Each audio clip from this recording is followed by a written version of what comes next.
Welcome back to Taiwan Outlook. Our guest today is Professor John Garver of Semnan School of International Affairs at Georgia Institute of Technology. Professor Garver, we're talking about China's foreign policy in the region. But as I mentioned, that Sino-US relations tend to be the most important bilateral relationship in the region. But during the break that you say you disagree with that kind of statement. Why is that? Well, I think that Japan is a very important U.S. ally. The American role in the world is predicated very substantially on its strong alliances, and that I think that in the in global terms, probably our most important alliances are with Canada and Mexico, certainly with Western Europe. In this region of the world, Japan is our ally, and that's an alliance. The Japanese-U.S. alliance is a relationship which has served the United States and Japan very well. And I think there's a great deal of comfort with that among both the elites and the peoples of the country. And I think the United States needs to build on that, is building on that. The United States, I think, is pushing Japan to play a greater role in the world. And I seriously don't think this has to do with primarily with China, although there is a China factor. Now, the U.S.-China relationship is also very important. I took objection to that because I think that it's silly for Americans to think that the relation with China is so important that it exceeds the U.S. relation with Japan. From the American perspective, from the position of securing American interest and the American position in the world, I think the basis of our policy in the Pacific has to be Japan. But clearly the China-U.S. relation is very important, and I think that the two powers are more and more able to work together. But apparently for the U.S. it's very important to manage its relationship with China. How does the U.S. see the rise of China? Some people say it's very complex. What does it mean by complexity? Well, it is complex. I mean, the American policy towards China has, since 1971, has been to support the emergence of a powerful and stable China, and to try to cooperate with that China, with a powerful and stable China, to pursue a common interest around the world. Now, in the 70s and 80s, those common interests had largely to do with the USSR and containing Soviet power. But in the post-Cold War period, we and the Chinese have discovered that, my goodness, we still have many common interests, and that it behooves us to work together. So American policy, you know, there's a common belief in China that American policy has been to stifle the emergence of China or to contain China and so forth. I really think those are misperceptions. American policy has been to support China's development and to try to make China a cooperative partner in the world. Again, first against the USSR, but in the post-Cold War period, again, we found many areas. You know, the most recent variation of this, and this is simply another increment in the same continuum, I think, was the notion that China should be a responsible stakeholder. And the way Bob Zoellick put this was that up to now, China, the U.S. objective has been to draw China into the institutions of the world system. Non-proliferation treaty, the NPT, so forth. Well, that's been done. So do you think that China so far has been very responsible? Well, I would like to see it be more. I think my view in this regard is probably the common American perspective. I'd like to see it be more responsible. But I'd say China has come a long way. If you look at China's entry into the non-proliferation treaty system, for example, step by step, and it didn't happen overnight. You know, it took 15 years, but China's pretty far along the way. Or China's entry into WTO and things like this. But people also have some concerns about China's relation with so-called axis of evils, including North Korea, Iran, and so on. What's your take on that? I know you just wrote a book on China's relation with Iran, I guess. Right. Well, my take on that is that China has different interests than the United States. And those interests, China's interest, for example, with Iran, China has extremely important energy interests with Iran. But not only energy, markets. I mean, Iran is one of the countries in the world which has a lot of money. And they have very ambitious development aspirations. They have high needs for job creation and very ambitious national development. They look to China as a partner, in part because Western partners are hard to come by. China has signed on to several weak UN Security Council resolutions sanctioning, first of all, condemning and then sanctioning Iran. I think I would like to see China go further. I think that China has to decide if it's going to put its economic interest above the maintenance of the global non-proliferation regime. I think we're really at a turning point, we human beings, in the sense of whether or not the global non-proliferation regime is going to continue, or, and Iran is one of the major tests. I think China has a lot of influence with Iran, and that if Iran talked to its Russian partners and the two of them agreed on more forceful economic sanctions against Iran, that this would go a long way in persuading Iran to come to terms with the IAE and the international community. But I'd also say that I think that China has played a role in persuading the United States to accept Iran's nuclear programs if they are verifiably of a non-weapons nature, and maybe even to move towards some type of understanding with Iran. I wouldn't go so far as to suggest China has played a middleman role, but... That's right. But as we can see that China also increases influence in areas such as Africa, Central America, or even Pacific, where it used to be the sphere of influence of the United States.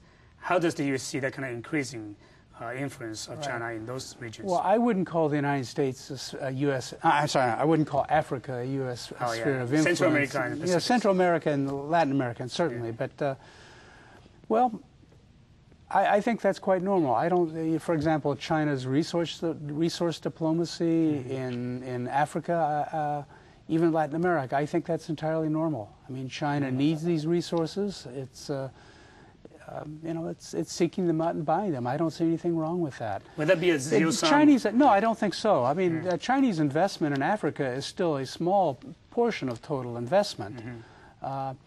You know, China still has a long way to go before it catches up with France and Britain and you know, the United States and Africa.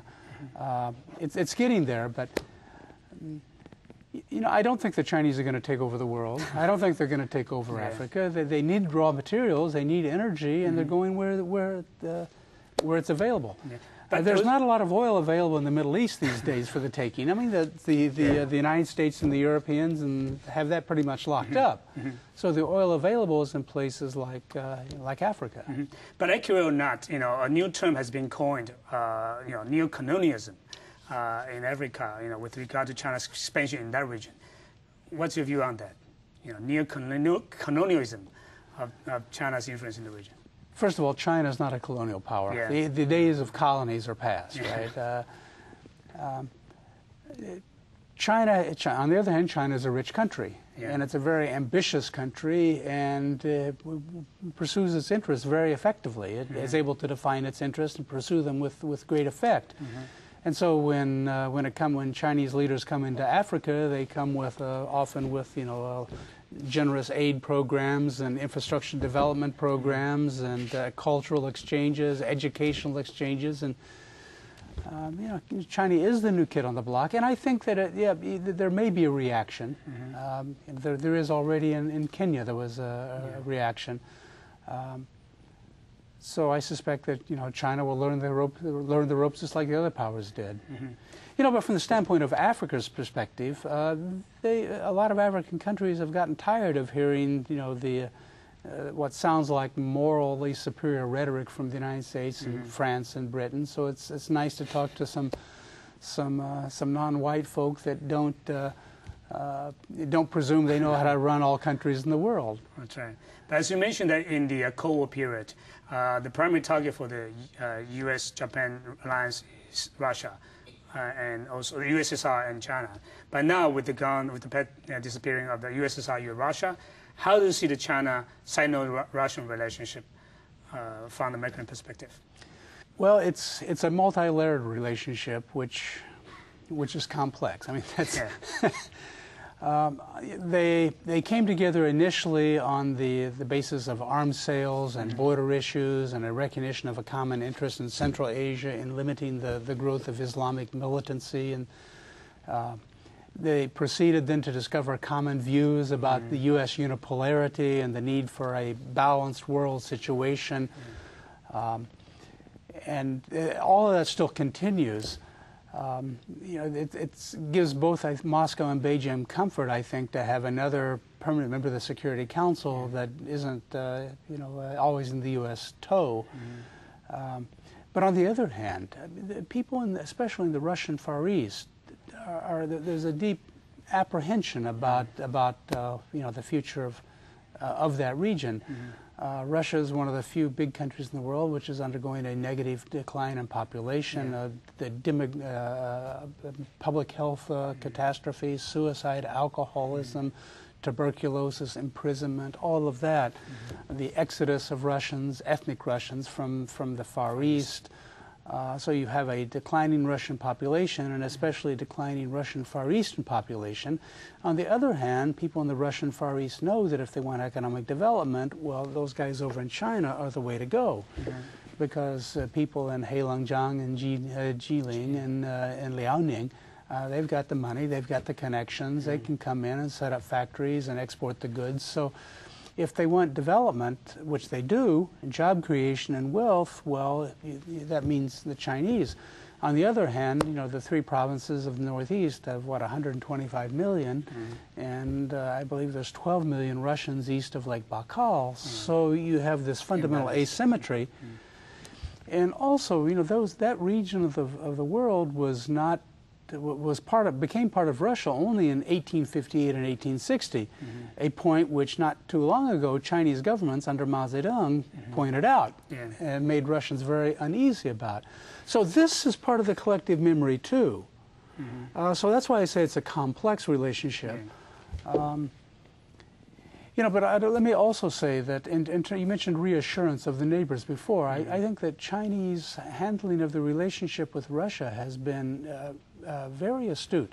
Remember that, you know, when Yeltsin was in power, Yeltsin was really one of the I would say the historic anti-communist revolutions of the 20th century. Overthrow the Soviet Communist Party regime, brought to an end the Union of Soviet Socialist Republics. And remember, initially Yeltsin wants to take Russia into alliance with the West. Right. In spite of that, and then, well, in spite of that, China, you know, under the wise leadership of Deng Xiaoping, I think says, you know, forget all about that. We're going to maintain this stable relations with Russia, even though they are, you know, traitors to the international proletariat. And then in the early days, this is like 91, 92, the two sides institute a visa-free border regime, which means that Chinese and Russians can travel across the border without a visa. And the consequence of that was there was a large, abrupt movement of Chinese into the Russian Far East, which caused great concern in Khabarovsk and other Russian Far Eastern cities. What Russia's response, at least the response of the local governments, was to round these Chinese up, but the response of China was to take them back. So, you know, I think that, again, you know, there's other reasons why China did that, but it wasn't simply out of the goodness of its heart. I mean, at that juncture, right after Tiananmen, Beijing was very much afraid of Russia drifting into becoming part of the West. That's right. Encircling China. Encircling China. You know, had Russia become part of the Western alliance, you'd turn to its natural European home and so on and so forth. China's position would have been very dire. So there was a geopolitical level of calculation too. And this year is the election year in the United States, and you're going to have a new leader. And so when we come back, we'll talk about a possible leadership change and now how will that affect Sino-US relations. Very good. So stay with us. We'll be back after these few moments.